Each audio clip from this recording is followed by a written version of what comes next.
Hi folks, this is something I've never done before, but I'm giving it a try as everybody else seems to be doing. I'm just going to give you a few thoughts on the readings that are in our worship for this week. And the titles of them in my Bible are Jesus Raises Lazarus to Life and The Valley of the Dry Bones. And I thought that both of them have images or metaphors of life from death. In these times when we're fearful, and it does in some respects feel like that life that we know it is actually dead, we can draw some comfort from both of the readings. Part of me wanted to run away from the gory details of the Lazarus story and that surreal picture of the Valley of the Bones, because that could depress us even more. But you know what? I actually came to the conclusion that it speaks of hope in our current situation, or that is what I've been reflecting on. I want to concentrate on the final paragraph of the Lazarus story, in particular the phrase, "they took away the stone." The stone was an entrance to the tomb, and I heard today that large stones are being placed at the entrance to car parks to prevent people from entering. So, in some respects, it does feel that as a society, stones are being put across many entrances of the places that we love to go, as we're in this lockdown. We must hold on to the fact that the stones eventually will be taken away, and there will be opportunity for new life to come out of the tomb. There are many stories of fear and darkness, death and decay.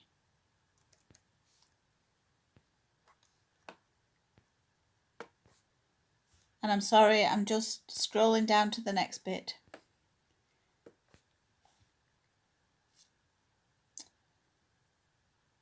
There are many stories of fear, darkness, death and decay, but Jesus is a part of the story that promises new life and light from darkness, from that time when the stone was rolled away. Not only from Lazarus' tomb, but from his tomb. Now, think about stones. Stones can be stepping stones, the potential of a new beginning. Where are the stories in our community that can be stepping stones? There's certainly been much use of social media and online church. Could these be stepping stones for those who've not heard God's call in their lives, or indeed who have forgotten? We maybe need to spend some time identifying what these stones might be and where they might lead. It is certain that God will help us identify them as a way through the chaos and storm.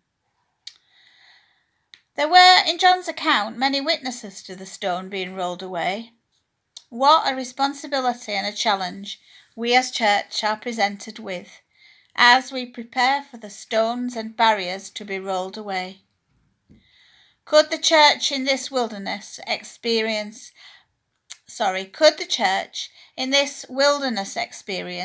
be being prepared for such a time as this? I know the questions will be asked. Where is God in this? And one thing is certain. We are witnesses to God's grace, peace, strength, and fortitude. It seems to me that the story of Lazarus unfolded. Jesus was in conversation, again this time with Martha, who was grieving. How many conversations can we have with those who grieve or are isolated and fearful? This may be, or should be, or even must be one of our priorities, to reassure as Jesus did when he reminded Martha of what faith is all about. Jesus said, "Did I not tell you?" In other words, were you listening? I am with you. Jesus told us, I will be with you always. And in these times we have to stand on that promise and believe it with a passion. Jesus cried out to God in prayer. And to Lazarus he said, come out. The church can be that vehicle that calls people to come out. Not step out onto the streets, for that would be madness. But we can call people to step out of the doom and the gloom and fear and step out to see the beauty in things that they've maybe never found solace in before. We can cry out in prayer for the victims. We can cry out in gratitude for all those risking everything to do their jobs. We can cry out to God in prayer. Jesus also said that Lazarus was to be unbound and let go. Is this reminding us that people will come out of this with changed lives? Maybe lives that signal an end to something that's happened before, to loneliness, to fear, to past unfulfilled lives, to pain. Who knows, you can add much to that list.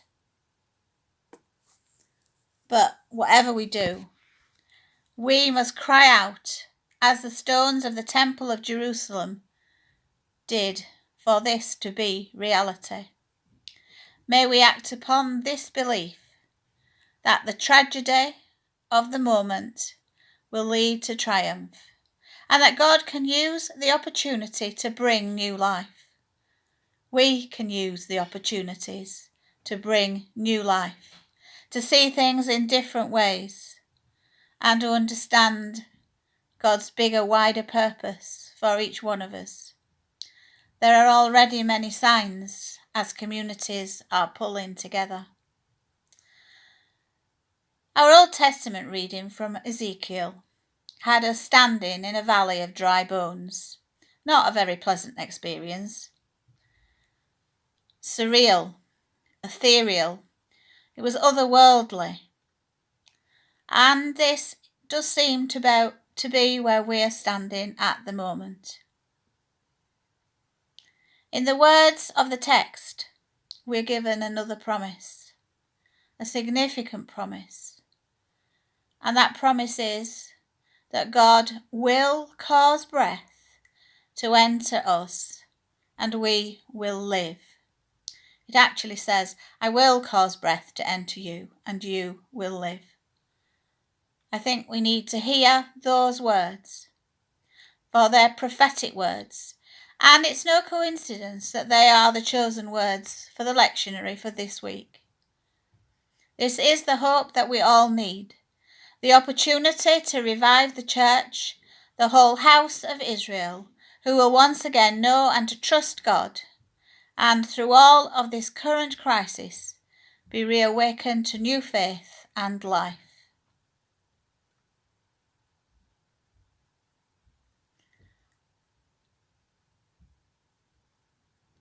I'll now say farewell. See you soon. Be safe, stay safe, and know and remember that you are loved and thought about, and that there's always somebody there to call.